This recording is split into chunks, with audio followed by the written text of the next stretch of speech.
background. And then we'll carry on to when he joined the Air Force. Yep, so he was born in Langruth, Manitoba. It was a small farming community. He got the photography bug at age 10. He bought his first camera and was hooked ever since. He also used to love free-flying model airplanes with his oldest brother, Keith, and they would crash land them and do a little search and rescue trying to find them. And Langruth was nearby a bombing and gunnery range, I understand. And so a lot of the NATO test pilots would come into town, and he was always in awe of their crisp dressed uniforms and all of the stories they would tell. And they always had a lot of women around them. And he said, I want that life. So he, at age 17, went to Winnipeg and signed up to be part of the Air Force. Okay. So yeah, he signed up. And then from there, he went to Saint Jean, Quebec for his basic training.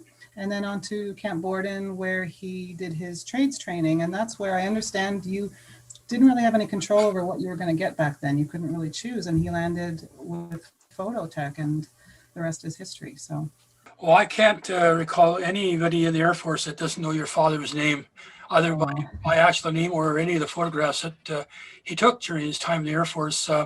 You go to any Air Force mess, even now, in Canada, and there'll be pictures up on the wall that your dad took. So true. I'm finding that myself as well. I was just at the Diefenbunker about 2-3 years ago and came across some photos of his there. They're everywhere, and they're on history books and in magazines and everything in between, for sure. Do you recall any famous people that your dad might have met throughout his career that he might have taken photographs? There were so many. He definitely, he was the official photographer for Indira Gandhi when she came for her tour of Canada. Right. In 1973, I believe. In 1976, he was the official photographer for Queen Elizabeth. She was here for the Summer Olympics, so she met her and her family. Pierre Trudeau, many governor generals, some actors. Leslie Nielsen, he's met.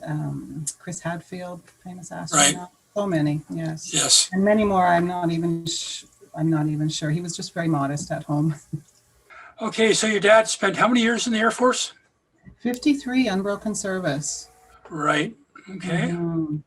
And he retired as a master warrant officer. Correct. Yes. So he Okay. retired. He retired from the regular force and then got right into working for Air Force Magazine. Right. Pretty much within the year of that. So Yeah. as the editor of Air Force Magazine. I remember the first year your dad started the Air Force magazine. I did a couple of stories for him, and he was quite excited about the endless possibilities of working for them. And how long did he serve with the magazine? He was there, I believe, from 1991 to 2012. I thought it was, yeah. He just loved that job, Yeah. for sure. He finally decides to retire. And what did he do post-retirement?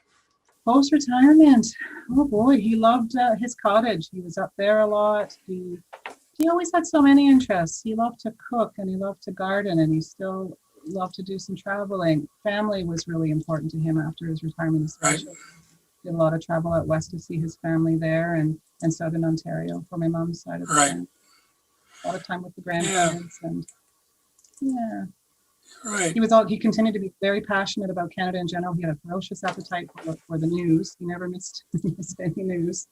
Did he maintain his interest in photography post-military service? He did, for sure, but he took a lot of nature photography, actually. He loved to just go out in his garden and do photography of flowers and that sort of thing. A lot of pictures of the family, for sure. A lot of pictures of the grandkids. Yeah, that's understandable. Yeah. All right, and that leads us to the very sad part about his passing away. Yeah, he passed away in 2018. A really short illness. It was quite. Yeah. I'm still sorry to hear that. I really enjoyed my time working with him, and that there are very few Air Force photographers that I can think of that had the impact that your dad had in the trade and outside of the trade. Oh, that's really nice for you to say. Thank you. Yeah. How about we talk about his time in the Gulf War? So at the time, that was 1991. 91, yes. He was on the HMCS Protector. He sailed out of Halifax and served on the Protector, arrived in the Middle East, and spent some time in Bahrain as well. At the time, we didn't really think that there was that many risks involved. He really downplayed it, and I was busy with college, and And but when he came back was when we heard more of the stories of some of the harrowing moments. A lot of airstrikes, a lot of time spent in unlit bomb shelters. You know, the camera over there is a weapon of war, and so he had to be very careful what he photographed and when, and, you know, where his environment, stifling heat and humidity, but he was supplying almost all of the information back to the media outlets all across Canada. And How did you and the rest of the family feel about him being in a war zone? you know, Dad just, I think because he was never fearful of anything, he was just a very fearless person. Everything was just an adventure for him. And because of his demeanor going there, I think it made us calm about that as well. So, yeah, he came back with lots of stories, and it was, you know, a great adventure for him. I know it was war, and definitely a highlight of his career. I'm sure he must have taken thousands of photos while he was there, because you can't go in here, like I said before, seeing a photograph by Vic Johnson, and a lot of them are golf related. Yes, and I understand that any photos related, especially that were coming out of Bahrain, were. I was actually thinking we could talk. One last thing was his most terrifying moment in his career. I don't know if I mentioned it when we were emailing about when he was up in the CF5 flying over Primrose Lake.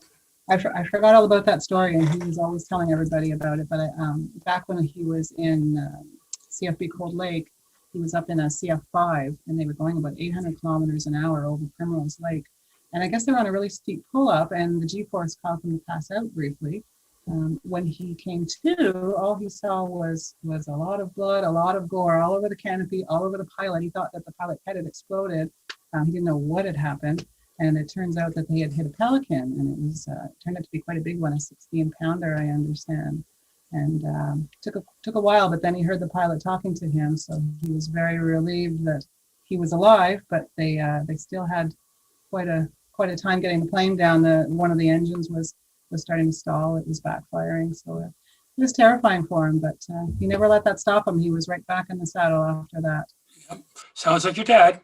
Yep, absolutely. So yeah, I sent you an interesting. Well, there's a photo in Claimed magazine that he'd actually had delivered to him on the ship of him doing his famous selfie with the CF-18s. But that, I don't know if you're familiar with that photo, but it was actually taken over Germany in, I think, 1984. So it wasn't even related to the Gulf, but I guess they liked the photo and ran with it for McLean's. Right. Yeah. Well, again, I thank you very much for taking the time out to talk to us today about your father. Thank you very much. Like I said before, I really miss him, and you know, what can I say? Oh, he would have loved being part of this. And he was a living legend. Oh, thank you so much. We all loved him very much.